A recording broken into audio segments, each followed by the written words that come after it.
ಏನು ಅಹಂಕಾರಿ ನಮ್ಮೊಡನೆ ಸಮರವನ್ನು ಸಾರಿದೆಯೇನು? ಹೌದು. ಬಂದವ ಶತ್ರುಹರ. ನನಗೂ ಸರಿಯಾಗಿ ವಿಷಯವನ್ನು ತಿಳಿದಿದೆ. ಬಂದವ ಯಾವುದಕ್ಕಾಗಿ? ಕುದುರೆಯನ್ನು ಬೆಳೆಸುವುದಕ್ಕಾಗಿ. ಬೇಕು ಅಂತ ಅಪಹರಣವನ್ನು ಮಾಡಿದ್ದೇವೆ. ಕಾರಣವಿಷ್ಟೇ, ನಮ್ಮ ಮಿತ್ರನಾದಂತಹ ರಾವಣನ ಅಳಿವಾಗಿದೆ. ಅವನ ಅಳಿವಿಗೆ ಕಾರಣಕರ್ತರು ನೀವೆಂಬುದಾಗಿ ಸರಿಯಾಗಿ ತಿಳಿದಿದ್ದೇನೆ. ಆದ್ದರಿಂದ ಸೇಡನ್ನು ತೀರಿಸಿಕೊಳ್ತೇನೆ. ನಿನ್ನ ಸಹಿತವಾಗಿ ರಾಮ ಲಕ್ಷ್ಮಣರನ್ನು ಗೆಲ್ಲದೆ ಇದ್ರೆ ಎಂದು ಮುಷ್ಟಿಯಿಂದ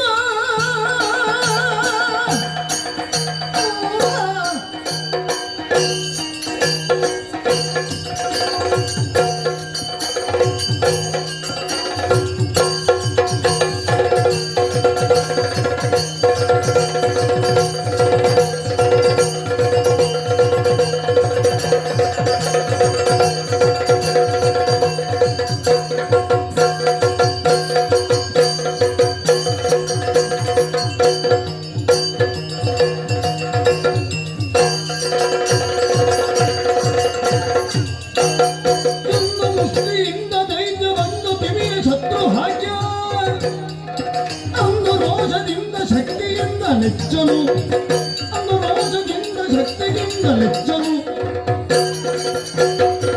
ವಿದ್ಯುನ್ಮಾಲಿ ಪಾತಾಳಾಧಿಪ ಎಲ್ಲೋ ಬದುಕುವುದಕ್ಕೆ ಬೇಕಾಗಿ ಅಂದು ಓಡಿದವ ನೀನು, ರಾಮನ ಅಸ್ತ್ರಕ್ಕೆ ಬೆದರಿದವ ನೀನು. ಜೀವವನ್ನು ಉಳಿಸಿಕೊಳ್ಳುವುದಕ್ಕಾಗಿ ಒಂದು ಹೊತ್ತು ತುತ್ತಿಗೂ ಕೂಡ ನಿಮಗೆ ಗತಿ ಇರಲಿಲ್ಲ.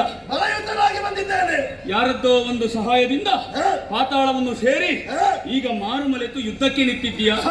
ಶ್ರೀರಾಮಚಂದ್ರಮ್ಮನು ಪೂಜಿಸಿ ಬಿಟ್ಟಂತಹ ಕುದುರೆಯನ್ನು ಅಪಹರಿಸಿದ್ದಿ ನೀನು. ಸೇಡಿ ಇದರಲ್ಲಿ ಮಾಡಬೇಡ. ನಿನ್ನಲ್ಲಿ ಸಾಮರ್ಥ್ಯ ಉಂಟುಂತಾದ್ರೆ ಕಾಳಗವನ್ನು ಮಾಡು, ಕುದುರೆಯನ್ನು ಬಿಟ್ಟುಕೊಡು.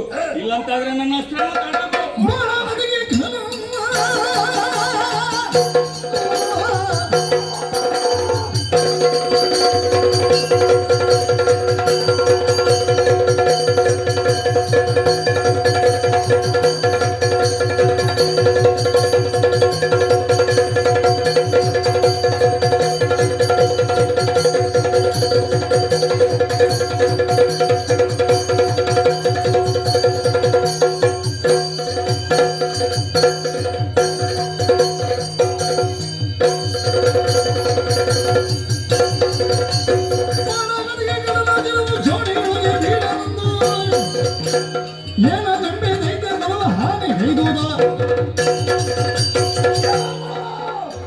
ಭಯವನ್ನು ಬಿಟ್ಟುಕೊಡುವ ಪ್ರಶ್ನೆಯೇ ಇಲ್ಲ.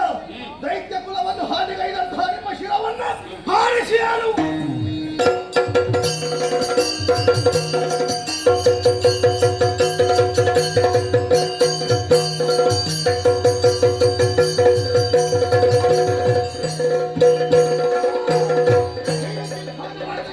ಸಂಪಾದಿಸಿಕೊಳ್ಳುವುದಕ್ಕೆ ಸಾಧ್ಯವಿಲ್ಲ. ಇನ್ನೇನು ಮಾಡ್ತೀವಿ? ವಜ್ರಾಸ್ತ್ರಗಳ ಪ್ರಯೋಗವಾಗಬೇಕಾಗಿದೆ.